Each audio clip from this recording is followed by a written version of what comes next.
நண்பர்களே, பார்ட் 2 இது. நேற்று இந்த பார்த்தவங்களுக்கு தெரிஞ்சிருக்கும், பார்க்காதவங்க தெரிஞ்சு கற்றுக்கோங்க நண்பர்களே.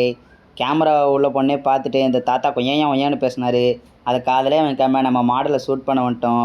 அக்கா சூப்பராக இருந்தனால நம்ம தான் அந்த ஃபோட்டோ எடுத்துகிட்டு இருந்தோம். பயங்கரமாக ஃபோட்டோ எடுத்து அந்த அக்காவே இம்ப்ரெஸ் பண்ணிவிட்டு அப்படியே விரும்மாண்டி மூஞ்செல்லாம் வரைஞ்சி வச்சுருந்தாங்க. அப்படியே அதை பார்த்து நம்ம எவ்வளோ பெரிய டிராயிங் ஆர்டிஸ்ட்டு, அதுக்காக ஒரு டிராயிங்கை போட்டோம்.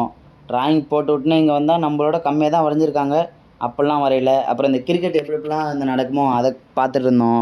அதை பார்த்து முடிச்சுன்னு அந்த ஸ்விங்குன்னு ஒன்று போகுது, இந்த கேமரா இப்படி தள்ளிட்டு போகணுங்களே அது. அப்புறம் ரொம்ப பசிச்சுன்னு போய் சாப்பிட்டுட்டு அப்புறம் வெளியே வந்தால் சிட்டி ரோபோட்டு எந்திரியன் 3.0வாம்ப்பா இது. அப்புறம் அதுக்கு போடுற ஒரு சிப்பு இதுக்குள்ளே தான் கிடக்குதான், இதை வச்சு தான் போட்டானுங்களாம். அதை முடிச்சுன்னு இந்த அக்கா சூப்பராக இருக்கான்னு நான் இங்கே ஃபோட்டோ எடுக்க வந்துட்டேன். இந்த அக்கா ஃபோட்டோ எடுத்தோன்னே ஒரு கேம்புக்குள்ளே போயிட்டு ஜாலியாக விளாண்டுட்டு இருந்தோம். விளாண்டுட்டு அப்படியே இந்த ஃபன் பண்ணிட்டு வந்தால் உடம்பு வலி.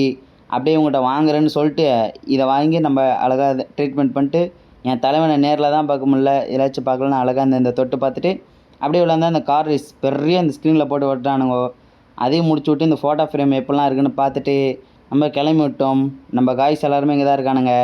அப்படியே பார்த்து முடிச்சுன்னே நம்மளுக்காக வேனு வரியா மாப்புள்ள வரியான்னு வந்துச்சு. நம்மளும் வேகமாக போய் ஏறிட்டோம். பத்திரமாக வீட்டுக்கு போய் சேர்ந்துட்டோம். நீங்களும் பார்த்துக்கோங்க நண்பர்களே.